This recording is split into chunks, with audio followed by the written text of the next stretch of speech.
Now we're going to have a look at disassembling your bolt head and all the parts inside of it. There's a few parts that you need to become familiar with. One is the rollers. Okay, you can see the rollers.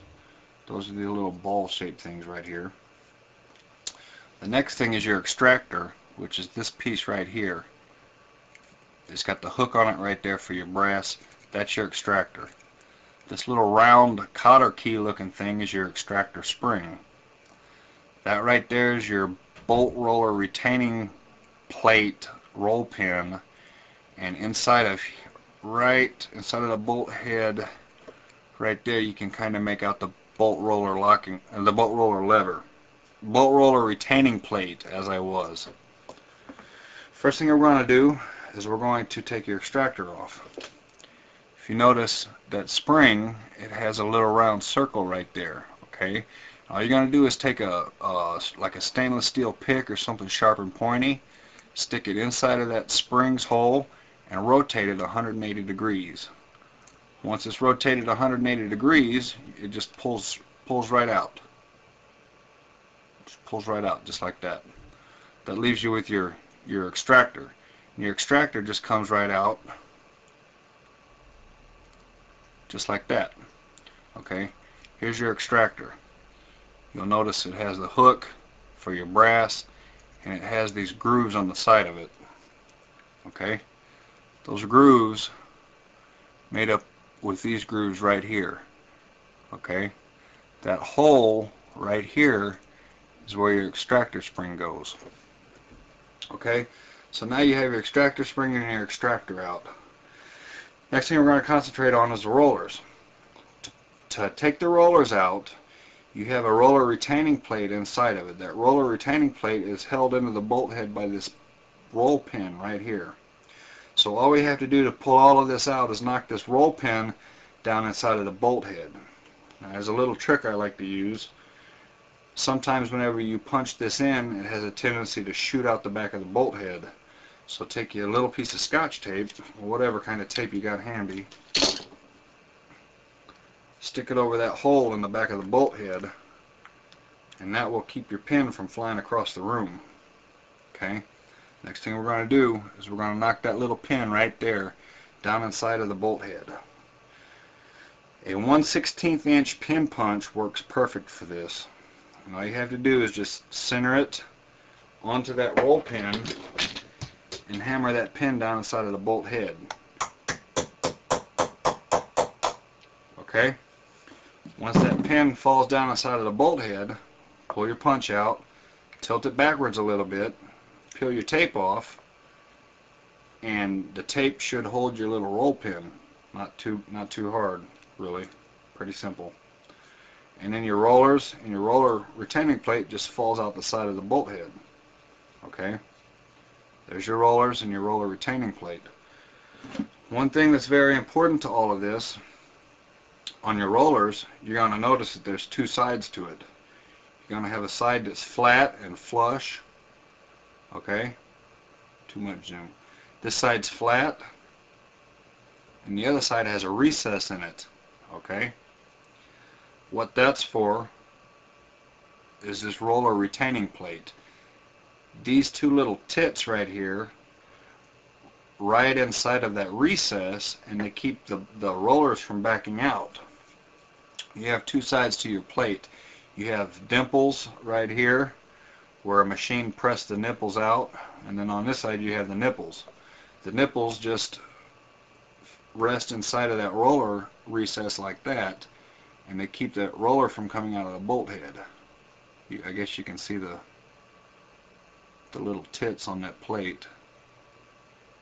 Anyway, if this part breaks quite often, every time that locking piece goes in and pushes them rollers out, this piece flexes.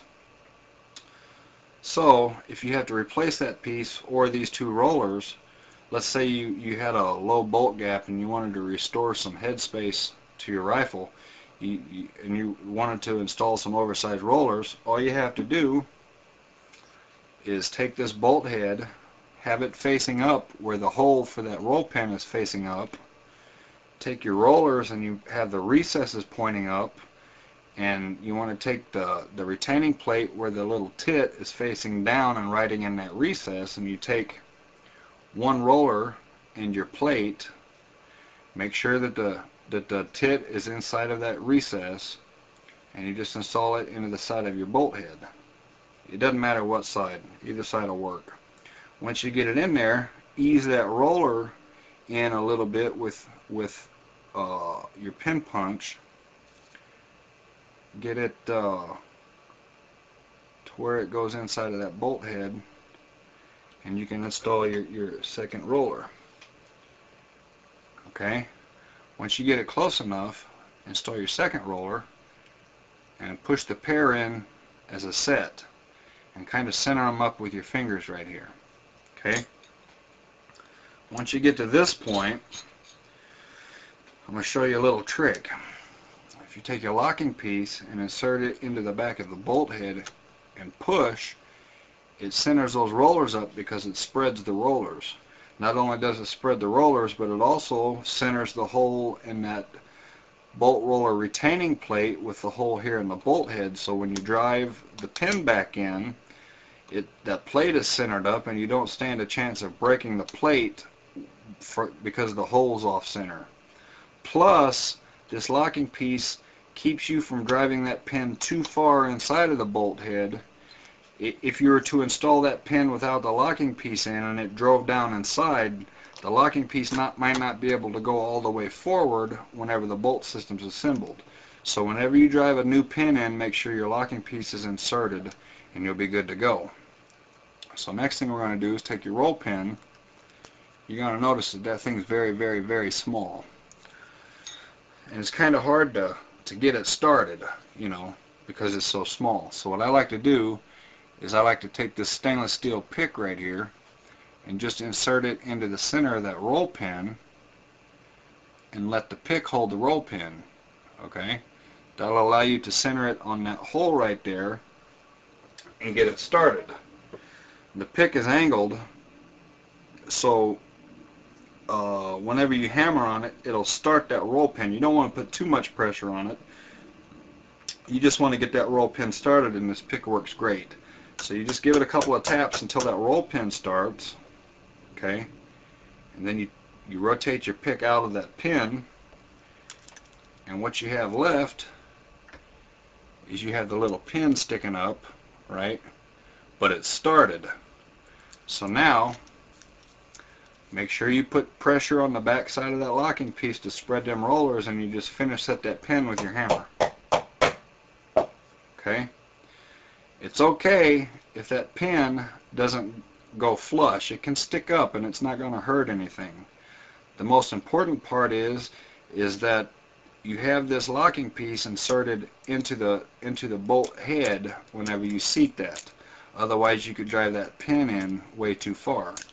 Once the pin's in, the rollers no longer fall out. They're held in place by that locking plate, and the locking plate is held in place by that locking pin, the little roll pin right there. Okay? So that's all there is to changing your rollers. The last thing you got to do is reinstall your extractor. You're going to know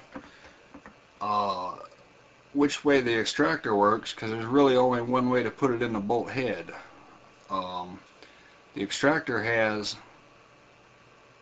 well, too much zoom. The extractor has these slots right here, and your bolt head has these notches right here. Okay? It's kind of hard to put it in. I guess you could put it in backwards like that. Well, maybe not even that way. But it's kind of hard to put it in backwards. It only really goes in one way. Okay? You're going to know if you have it right if this little circle area is facing the face of the bolt head. Once your extractor is inserted, it just drops into place. Just like that. Okay? Now you have this hole right here. Okay? This hole's where your extractor spring goes. Your extractor spring is angled. Okay? It doesn't really matter which way you do it. Okay? But the way I like to do it is I like to insert it into the bolt head with the angle facing down. Well, that's hard to see. Okay, and then you just give it a little tap until it's flush, and you just finish seat it with your pick. Or if the pick don't work, you just take your punch and push it the rest of the way in. You'll know when it goes in because it'll snap in there. Once that snaps in there, you'll notice it's recessed in this hole right here. And that's all there is to reassembling your bolt head. Hopefully this video has helped.